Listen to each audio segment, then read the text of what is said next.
Someone is Nope. coming. Man, it's always in the same place. Someone is coming. Oh, okay. Let's see who it is.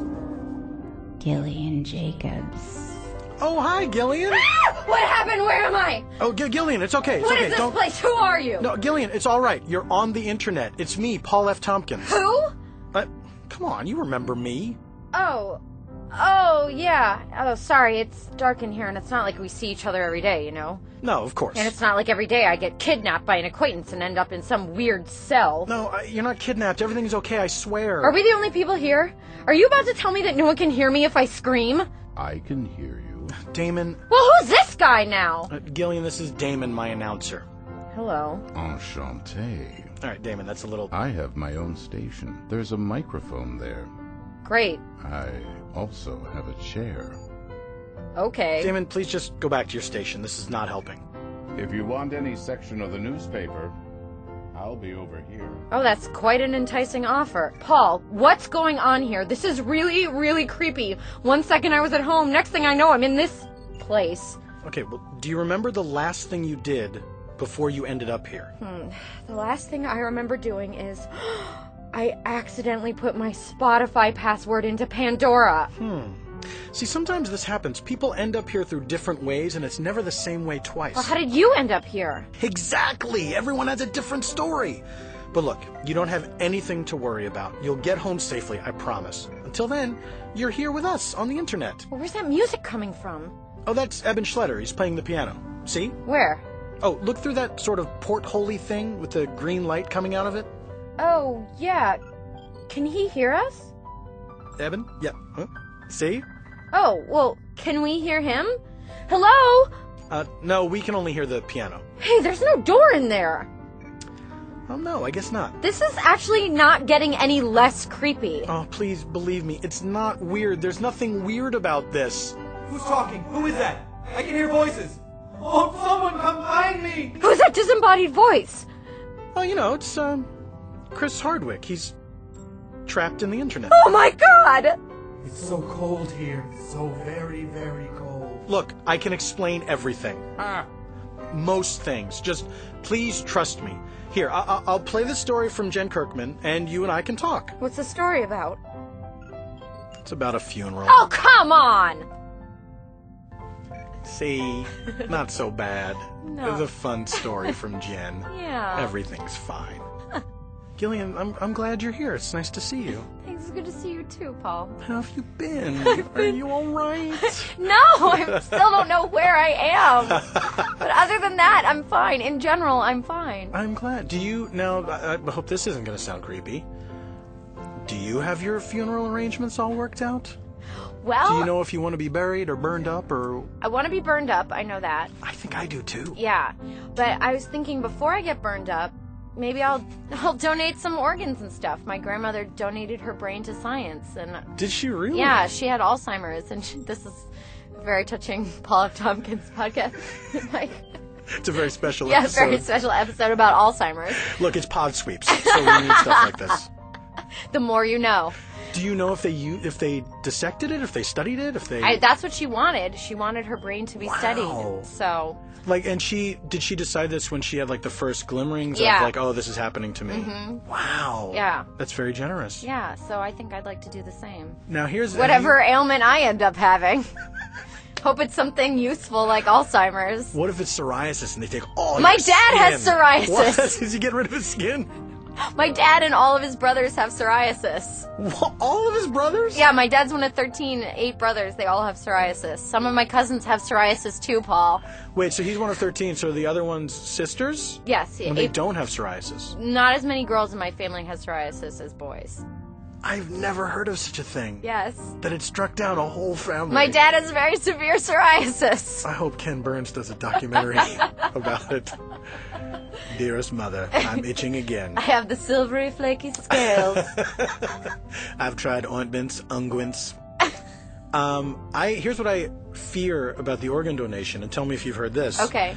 That if you put that on your license, that you're an organ donor, that they won't try Oh, that hard to pish say. posh. Come on. You Everybody's... say that's a bunch of Tommy rot. Yes, I do. I'm an organ donor. It's on my license. I'm not afraid of that. Come on. Seems like the right thing to do. Yeah, it is the right thing to do.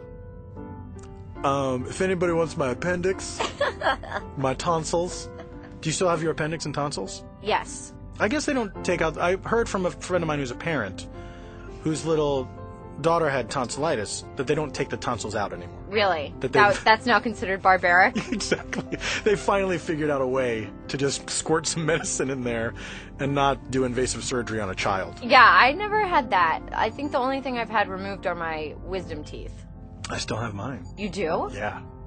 Are they, like, impacted? Or are they just up in there? They've never... They're all up All in up there. in there. They have yet to give me a problem. Cool. I feel like I'm going to take everything with me when I go. Like a pharaoh. You want it taken out and then put it in a jar and buried with you? Yes, please. All right. And I want to have them resting in a little jar in the crook of my arm, right? Just to let grave robbers know, nothing doing. These are mine. That'll stop them. Well, They'll be so freaked out once they open your casket when they Exactly. see you clutching your organs in Yes. small jars. if They'll- you were a grave robber and you saw that, wouldn't you think twice about it? Yeah, I'd think there's probably a curse that goes along with it. You should write that on the little jars. You've been cursed! I would write, there's probably a curse. There's probably a curse. To make it seem like I'm underplaying it, and they would think, oh, there's definitely a curse. This guy's trying to he's trying to trip me up. But those organs probably would be useless at that point. I Yeah. think maybe decades after your death, your organs probably have lost their usefulness. I hope it's decades. I hope it's not like guys waiting behind a tree, right? They're like, come on, Get the buddy in there! gotta get at those organs. Do you want your ashes scattered, or do you want somebody to have them? Probably scattered. That's better than sitting on a mantle, right? We threw my grandmother's organs in Lake Erie as she requested. Her organs. I mean, sorry. I mean ashes. I mean ashes. I mean ashes. Please skip my liver across a lake. I mean ashes. Whoever can make it hop 3 times gets my entire fortune. This was obviously a lake that was important to her. Yeah, but Okay. yeah. We spent a lot of time at Lake Erie. I think that's because you're from Pennsylvania, I'm like from me. Pennsylvania, yeah. That's Other right. side. I know. Other side. Cross-state rivals.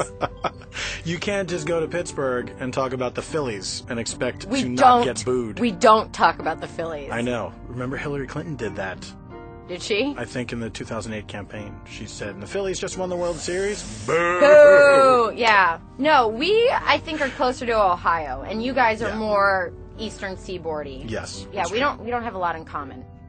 You and I. Ju- What I'm trying to say is we're natural enemies. Just our shared descendancy from William Penn. That's true. That's all. I think that's All not right, our nothing in my book. Keystone State Age. That's it. That's right. Now it's shaped like a keystone. No, it was like. No, Paul. Definitive answer. Wow. No, you obviously had a very inferior elementary school No. education. I think that I did. I think that we were in the middle of the 13 colonies. If you go up and down, we were I sort see. of the middle, so the keystone of the original 13. Okay, holding it all together. Obs. Now, did you know that the original? At one point, Philadelphia was the capital. Yes, I knew of that. our nation. Yes, Never Pittsburgh. that's true. We don't have a lot going for us anymore. Although, wasn't there a weird thing where briefly Willie Stargell was the Secretary of State? What?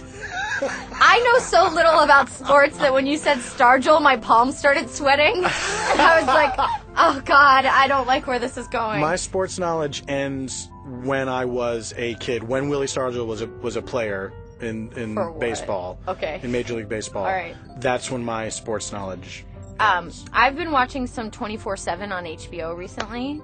So, What's that? oh, it's really good. That's the way that non-sports people, I think, can get into sports. So it's basically they do it for football. It's called Hard Knocks.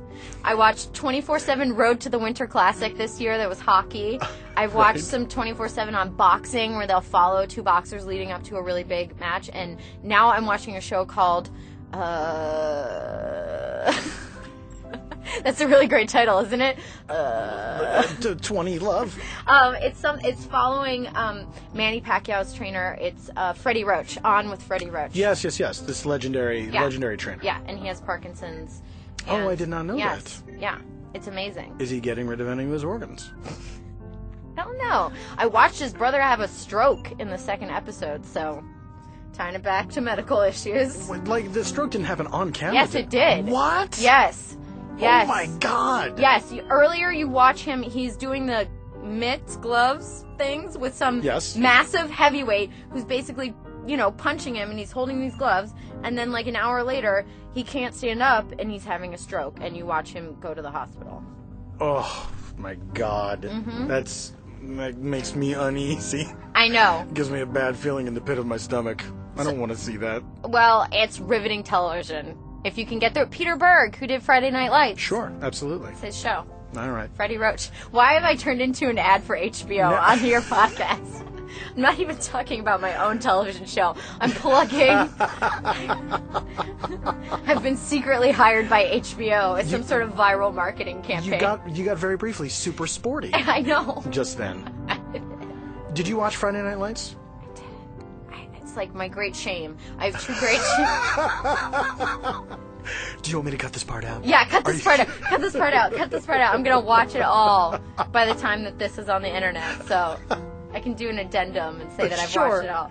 Please don't talk about that. We'll do a little postscript. We'll do a little Where Are They Now? And we'll, good. We'll hold this. I tell you what, I'll hold this episode back until you've had a chance all right, to watch I'll email all you. 5 seasons Okay, of Friday great. Night Lights. It's a good. Now I watched that show. I'm not a sports fan at all. Yeah. And football, I think I like the least because the sound of it growing up, the sound of football on TV, was so depressing to me. Really? Just that constant yelling. Yeah. There was something about it, and then a high-pitched whistle, and then people tackling each other and grunting and screaming and yelling, just really, really bummed me out. So I thought I would never watch that show. Yeah. And I loved it. I hear you don't have to like sports at all. You do not. Yeah. You do not. No, football to me growing up was putting on my snowsuit and going to Three River Stadium and sitting on a bleacher as it snowed for hours watching a football game and hating every second of it. Do you come from a big sports family?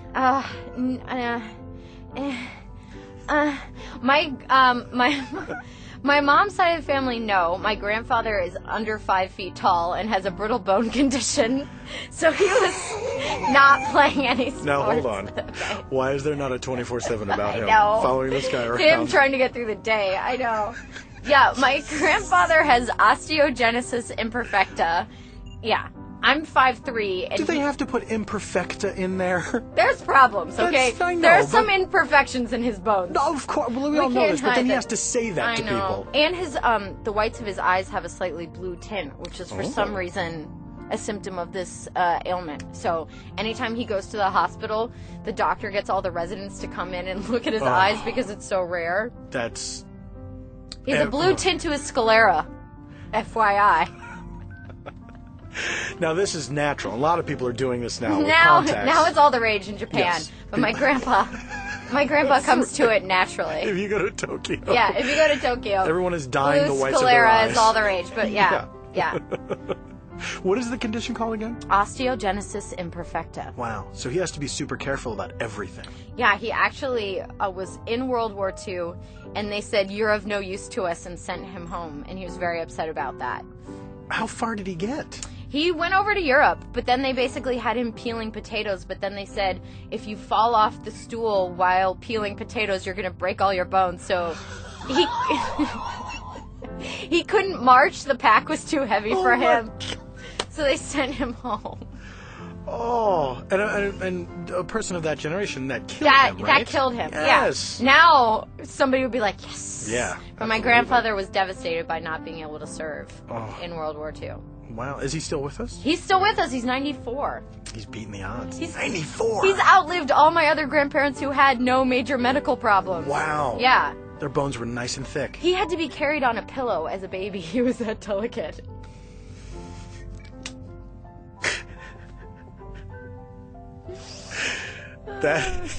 Now, how come he didn't go into the king business? Because it seems like That seems like a sort of king thing. right? Yeah. He went into the beer business, which was the family business, and he ran his family's brewery into the ground. Did they? He's got brittle business syndrome. Yeah, I know. Thank God my grandfather can't use the internet, or that would be devastating to him. Actually, I should clarify. His father ran the business into the ground, and then my grandfather inherited the failing business Yes, it and was had not to his close fault. it and sell it for parts. So Yes. it was not my grandfather's fault. That's right. And I'm sure some people blamed him, but he was like he was the Obama in this situation. Exactly. He inherited 20 years of mismanagement. They should have sold when they had the chance, and they didn't. How was that business there long enough that they were maybe bootleggers for a little while? Yes. Wow. So it started in the 1860s and closed in the 1970s. So when my grandfather was little was Prohibition. So I've tried to get some stories out of him, our own personal boardwalk empire. And I found if you ask him really direct questions, he will cop to things. But if you just ask him general things, he doesn't come up with much. I was like, so did you engage in money laundering? And he'll be like, yes. But he won't really, he doesn't offer a lot of stories. It's like, how many, Greatest Generation. yeah, I know, right? That's right. How many gangsters did you know? Well, I knew some gangsters. But if you're just sort of like, what was it like? You don't get a lot out of it. Oh, it was fine. Yeah. He, apparently my grandfather, they were making near beer. That was how they got through, and soda and ice. That was how they got through Prohibition. But apparently they were doing some stuff on the side, and my grandfather went to D.C. to renew whatever contract they had to make the near beer, and he was standing in line and heard them saying in whatever office that they were really going to start cracking down on people, and so he just turned around and walked straight out, and I guess they really stuck to ice for the rest of Prohibition, but Wow. yeah. There's Wow. some stories that I got to get out of him Man, oh, before man. he goes. Yeah, Well, I hope you will end up accidentally back here again, because I would I love know. to hear some We should get my follow-up. grandfather in here. Can he make the trip? Is he back in Pittsburgh? He's in Erie, Pennsylvania, In where Erie, he's okay. lived his entire life. In a very soft house. In a very soft nursing home. Is he in a nursing home? Yeah, he is. He's an old dude. I know. He's on the resident council. He was basically forced into office. I don't know. And one day I got a phone call from him saying, do you know the Pledge of Allegiance? Because he had to lead the Residence Council in the Pledge of Allegiance, and he couldn't remember it, so I had to recite it very slowly to him on the phone so he could write it down and then lead them in the Pledge of Allegiance. I'm glad somebody is making these ancient people prove their allegiance to America. It's very important to know that they have not all turned traitors in their 80s and 90s. Look, life is long, and Life people have is time long. to think about stuff. You know what? I don't feel loyal to this country anymore. Bring it down. Gillian, I hope you will bear with me Yeah. as I promote some live dates Great. that I have coming up. Go. Is that weird? Is that uncomfortable? No, I'm a supporter of Paul F. Tompkins. You know what? You really are. And it's not lost on me. Thanks, Paul. It's greatly appreciated. I think we can be an example to all Pennsylvanians. About we can overcome our cross-state rivalry. It doesn't have to be. We're more alike than we are different. I don't know about that. Well, yeah, that's where it all falls apart. All right, here we go. Eben, how about some traveling music? Even though the first date happens in Los Angeles. But Saturday, March 10th, the Paul F. Tompkins Show. It is the 10th anniversary of the Paul F. Tompkins Show. Eben and I, in March of 2002, did the very first Paul F. Tompkins Show, and then we kept on doing it for some reason. And now look. Saturday, you can get tickets. There's still some tickets available as of this recording. Go to paulftompkins.com and you'll see a ticket link there. Saturday, April 21st, right in your own home, my new stand-up special, Laboring Under Delusions, premieres on Comedy Central. I don't know what hour of the day, but leave your TV on all day on Comedy Central. You'll see, some fun shows. The Colbert Report, Daily Show, some Scrubs reruns, and then my show will be on at some point. Eben Schletter, he's got stuff going on. Check out his stuff. He did not tell me any things to say, but he's always, he's got some irons in the fire. So, for information on him, you can go to ebenschletter.com, and that will maybe actually have some information that I lack. Jen Kirkman, Friday, March 2nd, she's doing a show called Set List at the UCB Los Angeles, which is an improvised show. Have you heard of this show, No. Gillian? It's a neat show. It is the performers show up. They don't have any material prepared. They're given topics from the audience, and then they have to make material based on that topic, no matter how crazy it is. Because it won't just be like Newt Gingrich. It'll be something like Pancake Ghost, and then they have to come up with plausible material for Pancake Ghost. And so Jen will be doing that along with Matt Besser and a little guy named Paul F. Tompkins. Ooh. It's not me. Oh. It's a little guy who coincidentally has the same name. It's me. I didn't like describing myself as little, although I'm not huge. I'm normal sized, everybody. Friday, April 6th, you can find Jen at the Kalamazoo State Theater in Michigan. Go to jenkirkman.com and then go to live performances for more details, said in the European fashion. Now, Gillian, you got something to plug. Oh, yeah. And it is a TV show that I'm familiar with. I've been inside that thing. You've been totally deep inside. It is called Community. Community. We have no air dates currently.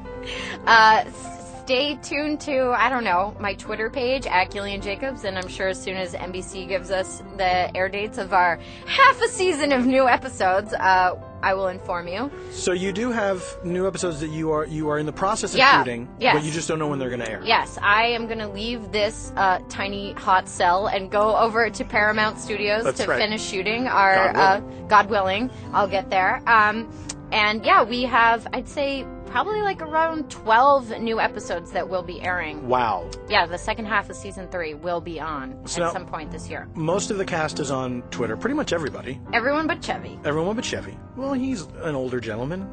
What does he need with Twitter? He arrived here famous. He doesn't need to be on He was Twitter. born famous. What is he going to be like? Come watch me play keyboards or drums with Donald Fagen or something? You know what I mean? Billy Joel, okay? Does he play with Billy Joel? Yes, in the Hamptons. Do What they else? do the two pianos thing like Mr. Joel did with Sir Elton John? He's always complaining about how, like, Billy Joel is hogging the piano and he's trying to... What are they sitting next to each other doing chopsticks? There's apparently at somebody's house, I don't know, a hotel lobby somewhere. It's somewhere in the universe. Chevy Chase and Billy Joel are at each other's throats for piano time. So Chevy is waiting for Billy to finish his turn so he can get up there. Yeah. Oh my God, I hope Jeff Goldblum doesn't drop by. Oh my God, I have Forget a story about about that. I think we all do. If you move to Los Angeles, you too can have a story about Jeff Goldblum and a piano in a public place. Well, please do, everyone. Please. Community is a great show. Support that show. Please. And you can follow the cast for updates on what's happening with that. But it's a terrific show, and I consider myself very lucky to have been on an episode of that show. It was a thrill to be there. Well, And, it was an honor to have you. That's going too far, but you're a good guest to say that. That's very kind of you. That's how I feel. Well, I won't press it. I'm gonna accept your compliment. Well, Gillian, I'm glad you came by, even if it was just a weird accident. Me too, Paul. It's not so bad here after all. It's really not. But I want to go home now. Oh, of course. But it's not really up to me. But, It's okay, honey. I'll take care of you. Paul, who's that? Who are you? Don't worry, sweetheart. I'm your ride. How come nobody answers any direct questions around here? So long, Gillian. So long.